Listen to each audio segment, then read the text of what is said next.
السلام عليكم ورحمة الله وبركاته. الحمد لله رب العالمين والصلاة والسلام على أشرف الأنبياء والمرسلين نبينا محمد وعلى آله وصحبه أجمعين ومن تبعهم بإحسان إلى يوم الدين. أما بعد، رب اشرح لي صدري ويسر لي أمري واحلل عقدة من لساني يفقهوا قولي. سبحانك لا علم لنا إلا ما علمتنا إنك أنت العليم الحكيم. رب زدني علما. آمین. معزز ناظرین، پیارے بھائی اور دوستو، امید کرتا ہوں کہ آپ حضرات خیر و عافیت سے ہوں گے. اللہ رب العالمین سب کو اپنے حفظ و امان میں رکھے اور ہمارے ایمان، عقیدے، تمام چیزوں کی حفاظت فرمائے. آج کے اس درس کے اندر میں سنت مؤکدہ کے بارے میں ایک حدیث آپ کے سامنے بیان کرنے جا رہا ہوں، اور اس حدیث کو بیان کرنے کا مقصد یہ ہے کہ صحابہ کرام کس قدر سنتوں پر یا آپ صلی اللہ علیہ وسلم سے نکلنے والی باتوں پر کس قدر عمل کرنے کے حریص ہوا کرتے تھے. ان کے اندر شوق ہوتا تھا، جذبہ ہوتا تھا. کوئی بھی فضیلت والی حدیث، کوئی بھی عمل آپ صلی اللہ علیہ وسلم سے سن لیا کرتے تھے تو بلا چوں چرا اس کو تسلیم کرتے اور اس پر زندگی بھر عمل کیا کرتے تھے. آج ہمارے اور آپ کے جیسے نہیں ہیں کہ ہم یہ پتہ کریں کہ یہ سنت ہے، کہ یہ واجب ہے، کہ یہ فرض ہے، یہ کیا ہے. آج سنتوں کے اندر کتنی تساہلی ہمارے یہاں ہے. آئیے سلف کے اعمال کو ہم دیکھتے ہیں کہ سلف کی زندگی میں سنت کی کیا اہمیت ہوا کرتی تھی. ایک حدیث جو صحیح بخاری اور صحیح مسلم کے اندر ہے، میں بیان کرتا ہوں حضرات کے سامنے. وہ حدیث اس طریقے سے ہے صحیح مسلم کے اندر. نعمان ابن سالم روا مسلم فی صحیح حدیث النعمان ابن سالم عن عمرو بن عوس رضی اللہ عنہما قال حدثني عنبسة بن أبي سفيان قال سمعت حبيبة رضي الله عنها تقول سمعت رسول الله صلى الله عليه وسلم يقول من صلى 12 ركعة في يوم وليلة بني له بهن بيت في الجنة.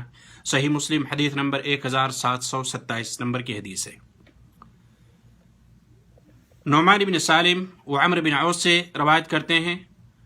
وہ کہتے ہیں کہ ہم سے عنبسہ بن ابی سفیان نے بیان کیا. وہ کہتے ہیں کہ ام حبیبہ رضی اللہ تعالی عنہا سے میں نے سنا.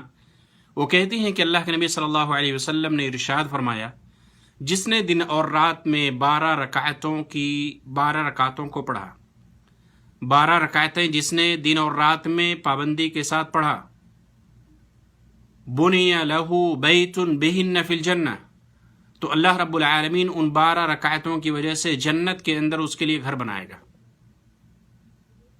یہ 12 رکعتیں کون سی ہیں؟ وہ 12 رکعتیں جو نماز ہیں وہ کون سی ہیں؟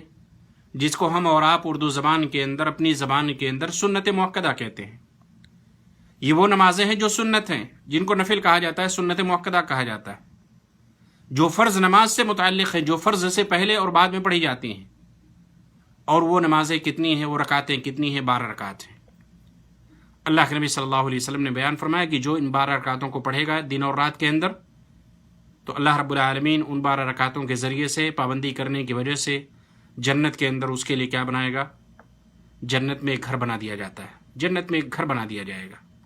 یہ انعام اور اکرام ہے ان لوگوں کا، ان لوگوں کے لیے جو ان 12 رکعتوں پہ پابندی کرتے ہیں.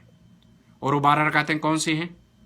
فجر سے پہلے کی 2 سنت، جس کے بارے میں اللہ کے نبی صلی اللہ علیہ وسلم نے کہا من صلی، جس کے بارے میں اللہ کے نبی صلی اللہ علیہ وسلم نے ارشاد فرمایا رکعت الفجر خیر من الدنیا وما فیہا. فجر کی 2 سنتیں دنیا اور دنیا کی تمام چیزوں سے بڑھ کر ہے. دنیا اور دنیا کی تمام چیزوں سے افضل، بہتر فجر کی 2 سنت ہے. تو فجر کی یہ 2 سنت، ظہر کی فرض نماز سے پہلے 4 رکعت، بعد میں 2 رکعت، مغرب کی فرض نماز کے بعد 2 رکعت، اور عشاء کی فرض نماز کے بعد 2 رکعت. یہ 12 رکعتیں ہیں جن کو ہم اور آپ سنت مؤکدہ کہتے ہیں. تاکید آئی ہے، آپ صلی اللہ علیہ وسلم پڑھا کرتے تھے، صحابہ کرام شوق سے پڑھا کرتے تھے. اس کی فضیلت کے بارے میں ایک حدیث میں نے بیان کی. اس کے بعد ام حبیبہ کیا کہتی ہیں، اس پہ غور کیجیے. یہ جو بیان کرنے کا مقصد ہے، اس کے بعد سلف کے، اسلاف کے، صحابہ کرام کا شوق، جذبہ، ان کے عمل کرنے کا یعنی جو جذبہ تھا، وہ آپ ان جملوں سے اندازہ لگائیے. ام حبیبہ رضی اللہ تعالیٰ نے کیا کہتی ہیں، فما ترکتہن منذ سمعتہن من رسول اللہ صلی اللہ علیہ وسلم. جب سے میں نے ان سنتوں کی فضیلت کے بارے میں، ان 12 رکعتوں کی فضیلت کے بارے میں جو فرض کے علاوہ ہے، جب سے میں نے ان کی فضیلت کے بارے میں سنا، میں نے کبھی ان سنتوں کو ترک نہیں کیا. سبحان اللہ.